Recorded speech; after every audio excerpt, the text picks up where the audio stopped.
这台美关税确定啊，这农产品的关税一公布，有人欢喜，有人忧愁。亲像兰花呢，就免关税。台湾兰花协会表示讲，这是新年的大红包。不过，台湾即马也要开放这美国牛肉加一个牛奶零关税进口。美国猪肉的进口关税也会降趴数。相关的饲牛饲猪协会是呼吁政府一定要把这产地标示认证做好势，来降低冲击。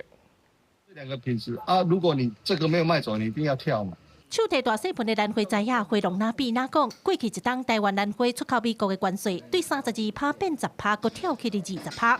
因为美国市场占台湾兰花外销的5成，关税提悬利润减少，甲台南的兰花拍一个真正力。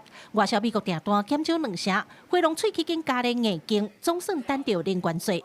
台湾兰花协会讲，这真正是新年大红包。那这对后续在整个市场上的供应，特别是稳定。 我们跟客户当中的一个供应跟配套，而且这一次很特别的，我们到0，但是我们的竞争对手它还是维持原本的10或者是15这方面的一个税率。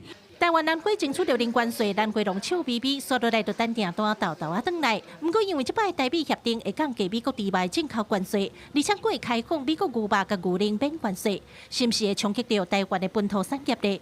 台湾畜牧协会讲，真正开放纽西兰牛奶免关税，消费者按算牛奶的变数其实无影，而且进口牛奶拢是杀菌过，口感有差别。因认为，只要政府提早甲产地认证标示这个做好势，就会当降低冲击。